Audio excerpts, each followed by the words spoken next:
BNP কি এতই তার লোকজনের সংকট আছে যে একজন বিতর্কিত ব্যক্তি যিনি ইন্টারিম গভর্নমেন্টে থাকার সময়ে বিএনপির নেতা সালাউদ্দিন সাহেবই তার বিরুদ্ধে বক্তব্য রেখেছিলেন এবং তাকে সরকারের থেকে বের করে দিতে বলেছিল। এই খারাপ লোকটা যেটা বিএনপির দৃষ্টিতে তখন খারাপ ছিল এবং সালাউদ্দিন সাহেবের বক্তব্যের পরে উনি বিএনপির সাথে নিশ্চয়ই গোপনে এমন এক কন্ট্যাক্টে গেছেন যে তারা বিএনপির স্বার্থ সংরক্ষণের জন্য উলঙ্গভাবে ভূমিকা নিয়েছেন, যে কারণে বিএনপির আস্থাভাজন হয়ে আবার তিনি বিএনপির মন্ত্রী হয়েছেন।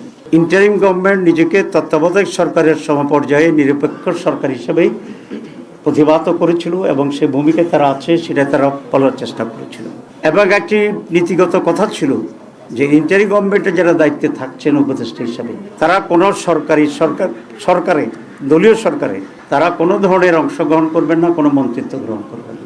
সব মশার বিরুদ্ধে সুরক্ষা দিতে এলো বসুন্ধরা এক্সট্রিম অ্যারোসল, মশার বিরুদ্ধে এক্সট্রিম সুরক্ষা। কিন্তু শুরু থেকেই আমরা একজন ব্যক্তিকে ইন্টারিম গভর্নমেন্টের যিনি আমাদের প্রতিরক্ষা উপদেষ্টা ছিলেন তিনি প্রথম দিনেই খলিলুর রহমান সাহেব পররাষ্ট্রমন্ত্রী হিসেবে শপথ করব, যেটা তিনি তার আগের শপথের পরিপন্থী কাজ করেছেন। এখানে এটা স্পষ্ট যে খলিলুর রহমান ছিল লন্ডন কনস্পিরেসির প্রধান হোতা এবং সেখান থেকে তিনি সরকারকে মোটিভেট করে ষড়যন্ত্র করে বর্তমান যারা সরকারে আছেন তাদেরকে সুবিধা দেওয়ার জন্যই উনি অব্যাহতভাবে কাজ করেছিলেন এবং তার সেই কাজের পুরস্কার হিসাবেই উনি পররাষ্ট্রমন্ত্রীর এই রিওয়ার্ডটা উনি পেয়েছেন।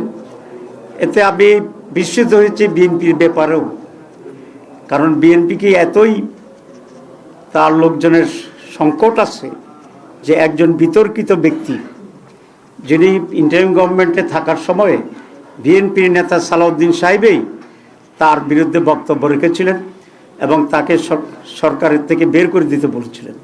তো এই খারাপ লোকটা যেটা বিএনপির দৃষ্টিতে তখন খারাপ ছিল এবং সালাউদ্দিন সাহেবের বক্তব্যের পরে উনি বিএনপির সাথে নিশ্চয়ই গোপনে এমন এক কন্ট্যাক্টে গেছেন যে তারা বিএনপির স্বার্থ সংরক্ষণের জন্য উলঙ্গভাবে ভূমিকা নিয়েছেন, যে কারণে বিএনপির আস্থাভাজন হয়ে আবার তিনি বিএনপির মন্ত্রী হয়েছেন।